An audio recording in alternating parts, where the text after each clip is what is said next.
everyone, Miss Carrie here from Miss Carrie's Creations. Today I'm going to be sharing a scrapbook page I created for Not Just for Boys Kit Club that features some photos of our trip to Disney. I am going to be using a few components from the Limitless kit today.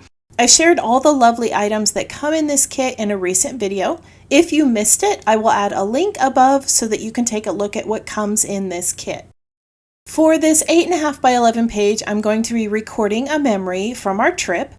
This was a photo taken as we rode the ferry boat from one park to another at sunset.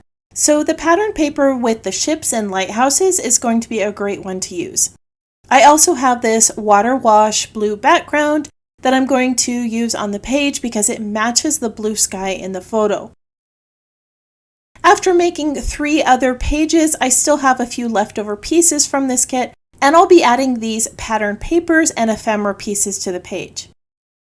I also ordered this sweet little theme park set with the ship, haunted house, and boat, and I'll be using that wooden element on my layout along with this Today title that I grabbed from the shop because it matches these papers perfectly. Our vacation album is 8.5 by 11, so I've already cut down some patterns for the page. I was inspired by a PageMaps sketch from November 2013. Now, if you watch my channel, you know that I love using sketches because they give me a great place to start when the coffee hasn't kicked in yet.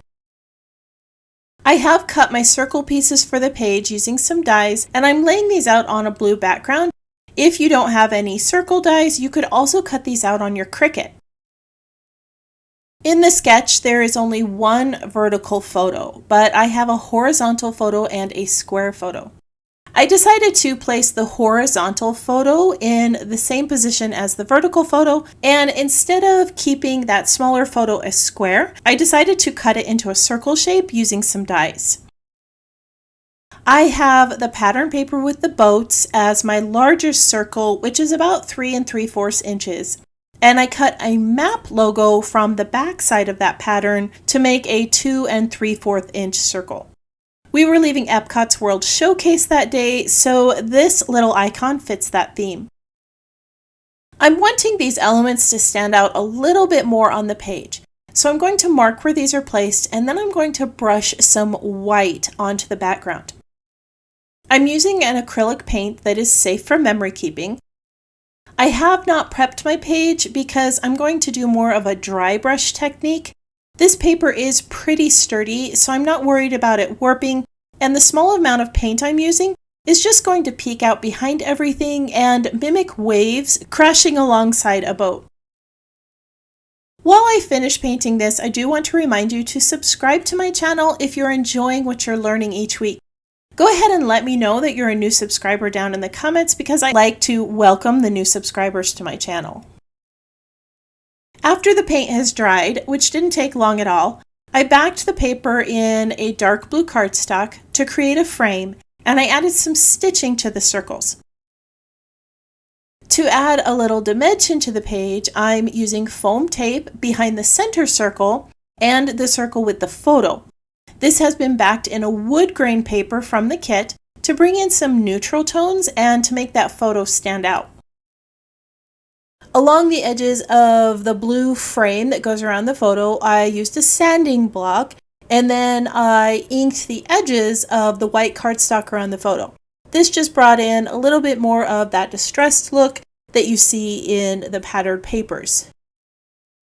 I'm going to need a place for my journaling, and the sketch has this vertical piece behind the photo. I'm going to be using some ledger paper from the Limitless kit for this, and I'll be printing my journaling onto some vellum later on, and I'll add that to it. Now, just like with some of the other elements on this page, I brought in my ink and a blender tool, and I added a little bit of distressing along the edges of that ledger paper before I adhered it in place. I debated placing the wood element on top of the photo, but I feel like it puts focus on the little wooden ship, not the photo, so I'm going to tuck it underneath. Now, to do that, I am going to need to put a few layers of foam tape behind the photo so that it can stand up above that wooden shape.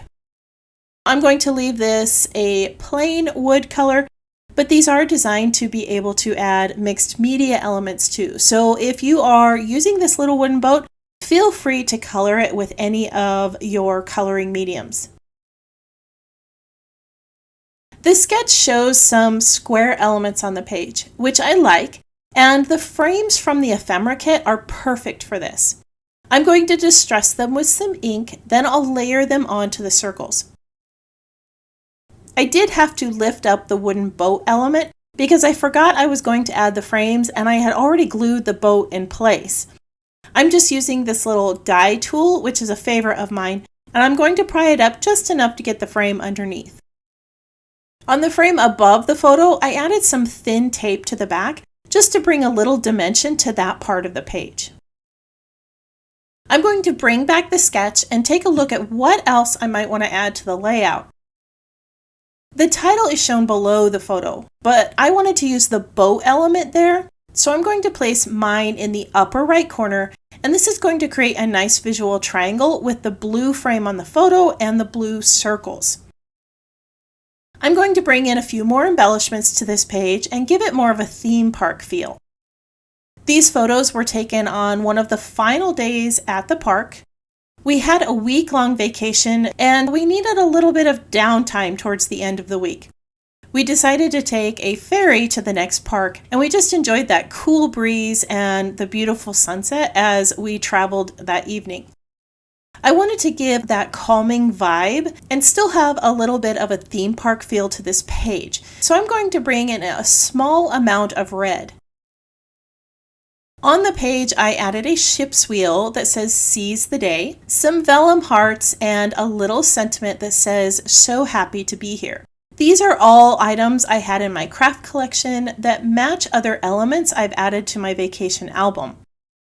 I'm layering most of the items around the wooden boat icon to bring some more weight to the base of the page, and I'm adding a few red puffy stickers to form a visual triangle with the sentiment I added to the title. I don't want to add too much to this page because I have so many patterns in the circles, and I want to keep my focus on the photos. Around the elements, I brought in some blue dots to create some landing points on the page. And then I decided that I needed a few more neutral elements. Now, this is where I go overboard and add too much to a page. I don't know if I'm the only one who does this, but I often overthink my project towards the end. I always want to add more to it, but I don't necessarily need to. I did play around with a few sets of ticket stubs and other items from the ephemera pack and landed on just a few little tickets and a tab near the journaling. The tickets are giving a little bit more weight to the area with the photo and creating a frame, and the tab is giving me a place that I can add a date to the layout. I'm going to go print my journaling and then we can take a look at the finished page. This layout was inspired by the sailboat pattern paper in the Limitless kit and a sketch. I was able to create a page showcasing a memory of our vacation in a way that matched the theme of the photo. I printed the story onto some vellum, which I stitched into place. I'm going to bring this up to the camera so that you can see that both the journaling and the tab have been printed on. I also added a little bit of hand stitching to the two frames to bring in a little bit more texture. The bits of vintage elements mixed with the whimsical wooden shape, circles, and theme park ephemera made this page a fun one to make. Many of the layouts in my Disney album are not traditional theme park pages. I am using similar colors, stickers, and fonts throughout the book, but I made sure that each page reflected the memories we experienced while we were there. I try to match papers and ephemera to the theme, and the patterns in the Limitless kit were a great addition to this album. If you are one who likes to pin photos to inspiration boards, I have still shots of this layout on my website at misscarriescreations.com, and you can grab them there. I want to thank you for joining me for another scrapbook project. I hope that this gave you a few ideas for using the elements from Not Just for Boys Kit Club and inspired you to try something new. If you have questions about the project or the supplies listed below, feel free to post that in the comments. I hope that you have a wonderful week, and I can't wait to see what you create.